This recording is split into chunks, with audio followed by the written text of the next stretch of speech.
Olá, está começando o Café Filosófico e hoje a gente conversa com a professora Rosa Ramos Regis, da escola... Tem o da Silva ainda? É.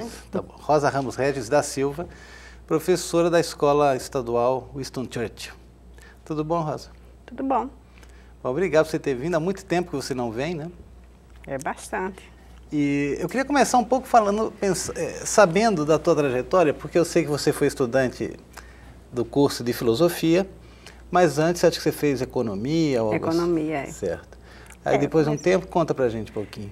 Bom, eu comecei já tardiamente a estudar, né? Retornei aos estudos. Aí fiz o curso de economia, que passei séculos para terminar, sei quantos anos, por causa dos trabalhos. E quando me aposentei, eu trabalhava na Coserne, e quando me aposentei bem jovem ainda, aos 48 anos. Eu resolvi fazer um curso e disse, mamãe, botei o dedo em cima de olhos fechados, disse, mamãe disse que eu fizesse esse aqui e fiz filosofia, entrei em filosofia. Sério? Foi assim tão aleatório? Sério, foi sem escolha, né? Não foi opção assim de escolher. Você nunca tinha pensado em fazer filosofia? Não, eu não sabia nem o significado da palavra filosofia, na realidade. E aí, quando comecei o curso, aí eu me apaixonei por filosofia. Amei o curso. Quando é que você entrou mesmo, Rosa? Você começou o curso? Em 98 eu fiz o vestibular. Aí, na realidade, eu fiz o vestibular, mas no primeiro ano eu só paguei uma disciplina. Aí, no ano seguinte, foi que eu descontei também. Eu adiantei, teve semestre de eu pagar 9, 10 disciplinas. E eu adiantei o curso. Para terminar dentro do prazo, né? Para terminar no prazo. Aí você fez licenciatura, não é isso? Licenciatura. Na época acho que não tinha bacharelado ainda, né? Não. Quando eu entrei não tinha bacharelado. Aí depois eu fiz o bacharelado que só necessitava de 2 disciplinas obrigatórias. As complementares já tinham pago tudo. Mas a tua monografia de fim de curso, eu lembro que foi sobre Miguel de Molinos, Miguel de Molinos, foi. E como é que esse autor ainda hoje repercute em você? Eu ainda hoje, realmente eu faço poesias, uns sonetos e literatura de cordel. E aí, ainda o pensamento de Miguel de Molinos influencia muito nos meus pensares. É engraçado porque é um autor que fala de quietismo, né? De serenidade e de repente no mundo que a gente vive tão agitado, né? Sim, mas acho que é por isso mesmo, né? Exato. Você tem que se esvaziar de tudo para suportar o que vier, né, por aí. E Rosa, você então entrou na Churchill no começo dos anos 10, mais ou menos? Foi... Você não lembra? 2009. 2009. 2009, Em 2008 eu fui chamada no final do ano, mas comecei mesmo em 2009. Aí você começou a ministrar aula. Conta essa experiência um pouco, porque agora você se afastou um pouco de sala de aula, né? Sim, Eu comecei eu tinha 24 turmas de alunos, de 40 alunos. 24 turmas de 40 alunos. Isso é muita gente. E era uma loucura, porque os meninos não se interessam por filosofia de jeito nenhum. Né? Naquele tempo estava iniciando, né, filosofia.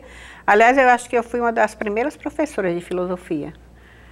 Porque quem dava aula de filosofia era o pessoal de sociologia, de geografia, de história. Então, eu fui uma das primeiras, inclusive entrei naquele projeto do PIBID, dentro também porque... Mas você fala essa falta de interesse por parte dos jovens, você acha que é mais desconhecimento do que seja a filosofia? Sim. A falta de uma certa aparência de algo inútil, de um saber que... Sim.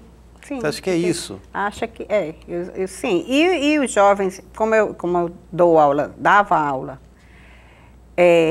no Estado, né? Os meninos de escola particulares, porque minha neta era de escola particular, e ela gostava de filosofia. Ela lia bastante, ela pegou a República de Platão e leu toda. Ela gostava de ler aquilo ali, e os colegas também, que eu saiba, eles gostavam. Agora, o ensino público era mais... Não exigia muito do aluno com relação à filosofia, já dava aquela impressão. Eu acho que os professores também já davam aquela impressão de que a coisa não... No entanto, logo em seguida se tornou obrigatório, né? Sim. O ensino da filosofia e agora, com esse governo, perdeu sua obrigatoriedade, né? Sim, perdeu a obrigatoriedade. Pois é, a gente pode falar muito sobre isso também, mas do teu ponto de vista, essa falta de obrigatoriedade tirou os alunos digamos, te pedir, como é que é no Church, por exemplo? A filosofia está ali como uma disciplina Para mim, continua do mesmo optativa. jeito. Eles também não faziam muita questão, não. Nem de ter nota, nem de nada. Os que gostam, gostam. Os que não gostam, não estão nem aí. Os meninos são assim mesmo, os alunos do ensino médio. Se alguém gosta de filosofia, eu tive alguns que gostavam. Gostavam de deixar de assistir aula de outras disciplinas e ir lá para a minha sala assistir aula. Sim. E às vezes esse era até assim, nem é considerado como um mau aluno. Porque ele deixava de assistir aula na outra, né? Sem dúvida. E ele vinha para a minha sala assistir aula. Então, tem alguém que gosta, gosta. Quem gosta, gosta. Quem não gosta, não quer nem saber. Uma coisa seria gostar do ponto de vista assim, vou fazer carreira, vou estudar isso. Sim. E outra é saber, digamos assim, qual o valor que tem uma certa área do conhecimento. Eu posso não gostar, por exemplo, sei lá, de engenharia. Mas saber que tem um lugar importante na nossa sociedade, né? Não tem uma coisa de desprezo, digamos assim. Não tem. Isso não, né? Não. Tem pessoas que eles gostam, tem alguns que gostam mesmo, que vão em frente, que sabem que precisa para outras disciplinas, porque na realidade precisa para todas elas. Se você for analisar bem, filosofia é necessária em todas as outras disciplinas. Porque lida com pensamento. Se você, em toda disciplina, tem que pensar. Sim, e a coisa também de encontrar na filosofia um certo apoio, vamos dizer assim, de formação de um espírito crítico, ou de uma cidadania que aflora a partir dessa compreensão mais ampla né, do mundo que a gente vive. Né? Então, tem nossos alunos, muitas vezes a gente pensa assim que o menino do ensino médio, ele não está nem aí para nada, mas é a forma também de ele pensar, de hoje em dia, né? Você tem tudo à mão, o celular está ali lhe dando todas as informações que você quer. Então, em sala de aula, se ele não for uma pessoa bem orientada mesmo, eu acho que a partir de casa, da família e tudinho, ele está nem aí, porque ele acha que tudo que ele quiser, ele vai conseguir na internet. Tudo que ele necessitar, Aí o professor tem que também se adaptar ao aluno nesse momento, porque ou ele se adapta ao mundo de hoje, ou ele se perde. É que você falou no PIBID, que é um programa, digamos assim, direcionado aos alunos da licenciatura, né? E que, de algum modo, se estabelecem relações com alguma escola e ali cooperam com os professores da filosofia. A tua experiência com o PIBID, como é que se foi desenvolvida? Eu amei a minha experiência com o PIBID.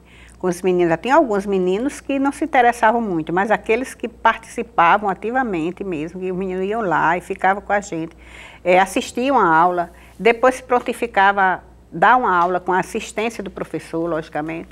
E foi muito bom, foi uma experiência muito boa com os meninos do PIBID. E era um grupo grande que atuava? Eu tinha um grupo, tinha 20 alunos comigo. No do curso de filosofia, atuando na tua escola? Sim. Né? Certo. E aí eu ia te perguntar, você indicou agora, por exemplo, que os jovens têm essa coisa da internet, do celular, dessa informação muito disponível, né? E a filosofia, digamos que você pode até encontrar fontes e trabalhos na internet, mas, de certa forma, também exige do leitor um espírito, aprender a ler, né? Sim. Você acha que essas tecnologias podem auxiliar? Como é que você vê isso? Por exemplo, qual seria a solução, digamos, para chegar em sintonia? Com relação à internet e ao aluno de hoje, o menino, ao adolescente, é o seguinte, tem uns que eles precisam da ajuda da gente, realmente, da ajuda da filosofia em si. Se você passa para o aluno estudar a filosofia e exige dele, eu quero que você pesquise, vá atrás, e alguns vão. Outros não. A maioria dos alunos, meus alunos, que eu posso falar do Estado, não é? Não posso falar do particular, que eu não dou aula no particular. A maioria deles não se interessam por quase nada. Tem uma pequena quantidade de alunos, um percentual não muito grande, que se interessa demais. Mas são prejudicados pelos outros que não se interessam. A maioria, esse desinteresse, certa indiferença com todos os campos do saber, não é só com a filosofia. Não é só filosofia. Como é que você explica isso? como é que eu explico? Eu não sei o que é está acontecendo. Você não tem resposta. Não. Né? O problema é esse. Mas hoje está tudo muito fácil, muito à mão, e é mais facilidade, né? Se ele pega o celular, ele está lá, as informações estão ali, que ele acha que estão certas, que de repente nem estão certas. Não é? Porque tem algumas informações que são truncadas mesmo, não tem nada Mas a ver. é que parece uma certa ilusão isso. Não, está tudo lá na internet, é tudo só ir lá. À mão, é só lá. À mão, né? É, à mão. Mas aí na hora de uma prova do Enem, não tem o celular à mão, não. Não tem, né? Não é isso. Aí como é que ele faz? Por que a média é tão baixa? Não é? Por que média baixa? Por quê? Porque não estudam. Não tem tudo à mão, está tudo ali. Mas isso que eu falo que é uma ilusão, porque está à mão, mas não é dessa forma que o conhecimento entra. Exato. Aí na hora da necessidade mesmo, na hora do pega, cadê? E logo o Enem, né, que se coloca como uma barreira a ser transposta. Então, aí você vê a média do Enem, também não é lá essas coisas. Por quê? Porque não tem gente que tenha sabedoria mais, que tenha o conhecimento. Mas, Rosa, eu pergunto desses métodos, vamos dizer assim, a metodologia que você usava, porque você é uma grande cordelista. Sim. Você resgatou a literatura de cordel sei se tão grande, mas no Estado e tem uma função muito importante ligada à fundação da Academia Rio Grandense de Literatura de Cordel. Eu perguntava porque eu estava vendo aqui alguns dos livretos que você trouxe, se você utilizava esse tipo de trabalho com os alunos. Sim, por exemplo. Com certeza. Inclusive, por exemplo, deixa eu só mostrar aqui algumas para ver se vocês captam. Por exemplo, esse é a Educação na República de Platão, né? É um cordel, esse outro. É o mesmo, esse é o outro. É que a segunda e a terceira parte, né? É, terceira, Pronto. Que mais? Semana de Filosofia da UFRN, é alguma coisa que você tinha o hábito de... Eu fiz aqui, Sei. Eu participei e fiz o cordel sobre o assunto. O que mais temos aqui? Muitas são histórias, mas não sei se todas têm esse caráter filosófico, por exemplo, esse aqui, a formação histórica do continente americano. Isso aí também. Bom, tem muita coisa, você não tem nem ideia mais de quantos já... Não, tem uns 90 e Mas me conta um pouquinho como é que foi isso, porque você já no curso, você já fazia cordel, em todos os trabalhos, todas as provas, você respondia com cordel. Na verdade, quando eu lia muito cordel quando era criança. Criancinha mesmo, eu aprendi a ler muito cedo, porque minha irmã mais velha que tomava conta de mim, ela para estudar, ela tinha que me levar. Então ela começou a estudar aos 18 e eu aos 4. Porque ela tinha que levar com ela. Isso onde? Onde? No Girimum. No Girimum. Sítio Girimum, município de Jacaraú, estado da Paraíba, paraibana, roxa. Então, e aí eu comecei a ler cordel. Foi minha primeira literatura. Porque meus pais gostavam, meu pai era analfabeto e minha mãe autodidata. Mas eles amavam o cordel. Ele ia para a feira e trazia um cordel. E minha mãe fazia, Nato, traz um folheto para mim, para eu ler, desse jeito. E ele trazia sempre. Ela lia e ele decorava as histórias. Ele trazia o quê? Das feiras? Das feiras, porque era vendido das feiras. Naquela época, o folheteiro, ele cantava o cordel na feira até determinado ponto, fazia uma introdução do cordel, da literatura de cordel, que hoje a gente chama cordel, não sei porquê, não é? Que naquele tempo era folheto mesmo. Folheto e cordel, porque o cordel no português de Portugal é o cordão, né? Literatura de cordão. Porque ficavam pendurados. Pendurados de cordão. E hoje a gente denominou folheto de cordel, como se fosse um cordão isso aqui. Não é? Então, meu pai trazia aqueles folhetos e ela lia. E ele ouvia e ele decorava a história. Ele não decorava, ele gravava a história em si. Não o formato. Isso é algo muito peculiar, né? Era. Das pessoas gravarem histórias. Você lembra da dona Militana? Naquela ocasião a gente trabalhou lá em Poço de Pedra. Que era o pai dela que cantava na roça, no roçado de algodão. Ela dizia, no roçado de algodão, ela ia apanhar algodão e ele não permitia que ela cantasse o cordel. Né, o romanceio. Aquele era o romance, né? Era o romanceio. Isso. E ele cantava, e ela ouvia e gravava. Meu pai, ele gravava a história em si, entendeu? Não era que ele gravasse o cordel do jeito que era, ele gravava a história, ele contava pra gente, ele recontava a história de uma forma diferente. Porque muitas das histórias são fatos propriamente históricos, né? Sim. E ele contava de forma diferente, era o meu pai que contava a história pra gente, que geralmente é as mães que contam, mas meu pai gostava de contar a história pra gente. Aí ele contava aquelas histórias que ele tinha ouvido de cordel, ele participava de boi de reis, né? Boi de reis, boi calemba, boi não sei o quê, tem vários nomes. Mas lá pra gente era boi de reis. E ele participava daquele quando era solteiro, e ele tinha também umas coisas que ele cantava lá, e ele contava pra gente como história. Gravava. Ele contava como história. Sempre ele contava. Mas, Rosa, tudo bem. Fala. Sim, aí quando essa história do cordel eu deixei lá. Porque aí eu comecei a estudar realmente em Montanha, quando eu cheguei em Montanha, comecei a ir para a escola mesmo, aí acabou o tempo muito tempo de ler cordel. E depois, aqui em Natal, parei de todo, porque eu fui me preocupar em trabalhar, em estudar isso. E só voltei a me envolver com literatura, poesia, o cordel, comecei a vir a vontade de fazer quando eu me aposentei. Aí eu comecei a caminhar de manhã, e eu levava um papel e uma caneta e comecei a escrever. E, na realidade, na universidade, eu não fiz nenhuma literatura de cordel. Eu fiz era tipo uma poesia, porque era rimado, mas não tinha métrica. Porque o cordel é um padrão. É como o soneto. O soneto são 2 quartetos e 2 tercetos, mas ele tem uma métrica. Ele tem rima, e métrica e oração. Na verdade, você foi aprendendo a fazer a literatura de cordel. Para os professores, para todos os professores, eu estava fazendo literatura de cordel. Era. Porque ninguém tinha estudado sobre cordel. Ignorante como eu era na época, eu também achava sobre que cordel. Sobre cordel você era ignorante. Você Exato. pode ser o maior sábio do mundo, mas sobre cordel... Exato. Eu também, até o tempo desse, sabia de nada sobre cordel. E eu fui aprendendo devagarinho. Tem algumas pessoas que continuam assim, fazendo desse jeito. O que eu ia te perguntar é porque nesse momento em que você redescobre o cordel, você não estava sozinha, né? Acho que outras pessoas foram aparecendo. Eu fui fazendo amizade com o pessoal da Sociedade dos Poetas Vivos e Afins, do Rio Grande do Norte. E aí lá tinha cordelista, tinha pessoas que faziam poesia, que fazia prosa. E aí eu fui tomando pé também das coisas e foi melhorando. Botei algumas coisas na internet, aí recebi um puxão de orelha de uma pessoa que me disse que aquilo não era cordel, e foi por aí que eu passei. O meu discurso de formatura, eu botei na internet e botei como cordel. Sim. Aí o rapaz que era da Luzeiro, era o editor da Luzeiro na época, Marco Aurélio, ele disse, Rosa, isso não é cordel. O cordel é diferente. Aí depois ele pediu desculpa, porque no Recanto das Letras o pessoal não pode criticar as coisas dos outros. E ele me pediu desculpas, e eu disse, não se desculpe não, eu quero que você me ensine.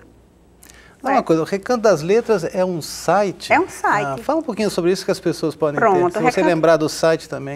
O Recanto das Letras, eu entrei no Recanto, comecei a pesquisar no Google, né, e descobri esse Recanto das Letras. E lá a gente pôde fazer uma página e deixar por dia 3 poesias por dia, sempre não paga nada. Então e é muito visto.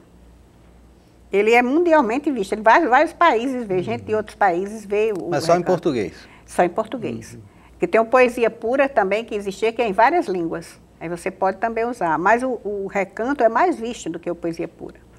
E o Recanto eu comecei a botar minhas coisas lá. Hoje eu tenho um site lá, que é o rosaregispoetisa.net. Rosaregispoetisa.net. Rosaregis Poetisa tudo junto. rosaregispoetisa.net. Esse aí é o site porque aí eu boto figuras, boto movimentos, se eu quiser, alguma música. E aí...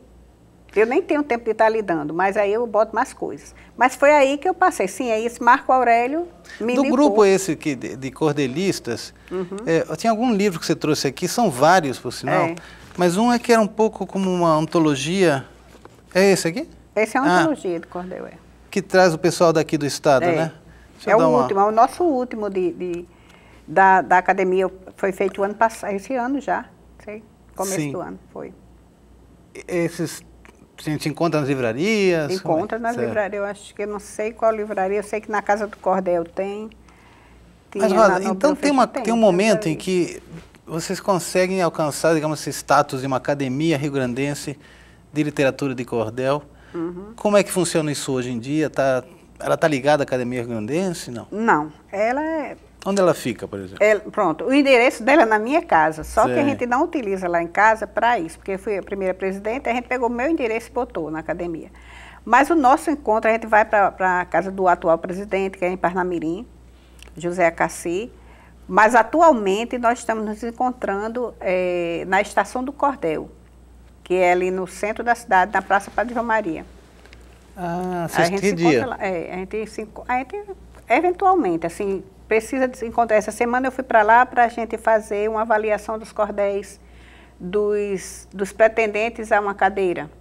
São 4 pretendentes a uma cadeira, são 4 cadeiras oferecidas. Aí, até completar... E são quantos acadêmicos? São 40, tem que ser 40 acadêmicos. Só que nós temos 20 e poucos ainda. Então, todo ano a gente oferece umas cadeiras. Sim. E aí temos as pessoas que mandam os cordéis e a gente vai corrigir, vai dar uma olhada qual o melhor, né? E aí a quantidade foram 4, eram 6 pessoas interessadas, então 2 já vão ficar de fora, logicamente, né? E 4, os melhores, entram. Eu ia te perguntar, assim, do interesse do público, que tipo de público que se aproxima, por exemplo, do sarau que você organiza, essas coisas assim? As pessoas mais interessadas mesmo em literatura ou escolas, muitas vezes, por exemplo, a Casa do Cordel, ele vai sempre às escolas, ou as escolas vão para lá.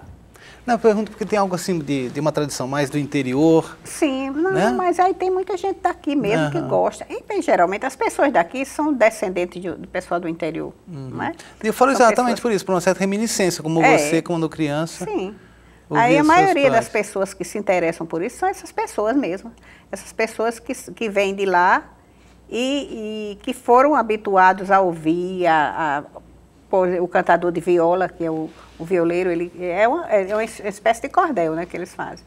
Certo. Deixa eu só aproveitar também para mostrar mais alguns dos libretos, né?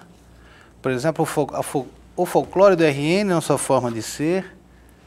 Foi um trabalho feito o ano passado, isso aí. Esse é do ano passado. Foi do curso. Esse é muito engraçadinho também, que é o Tatu Filosofante. Esse é outro. Que esse é até de colorir, né?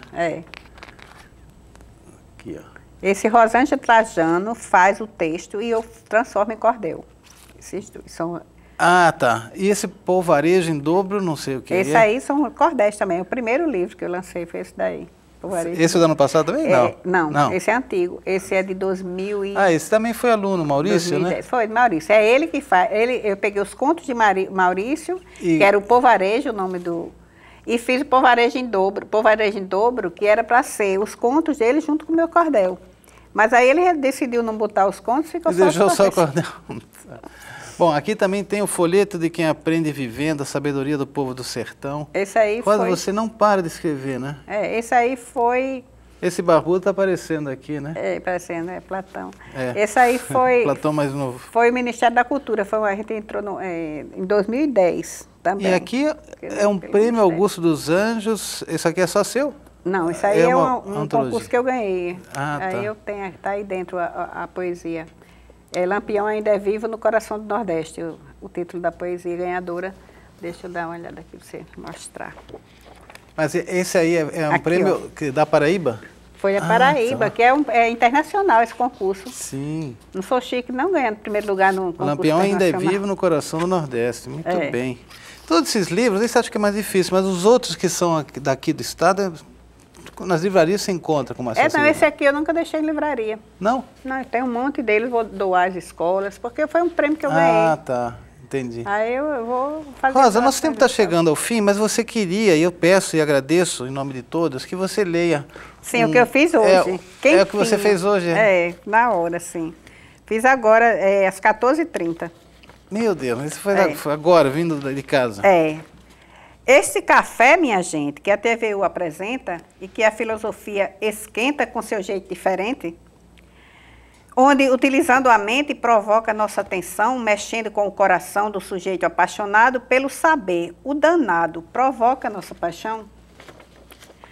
Sendo convidada para este café, emocionada, quase que chorei, assim sendo digo, nem me preparei. A cara e a coragem eu trouxe com fé, que se tudo enfrento, tudo dará pé. E pensando nisso, já estou para falar dos versos que rimam, se são para rimar, no campo, na rua, na praça, na esquina, montada no tempo, segurando a crina, num 10 de galope na beira do mar. Muito lindo. Mas como é que é isso, Rosa? De repente você tem o cordel na cabeça e sai assim, você vai... Sento ali e começo a pensar, o que é que eu vou fazer aqui? Aí começa e já sai.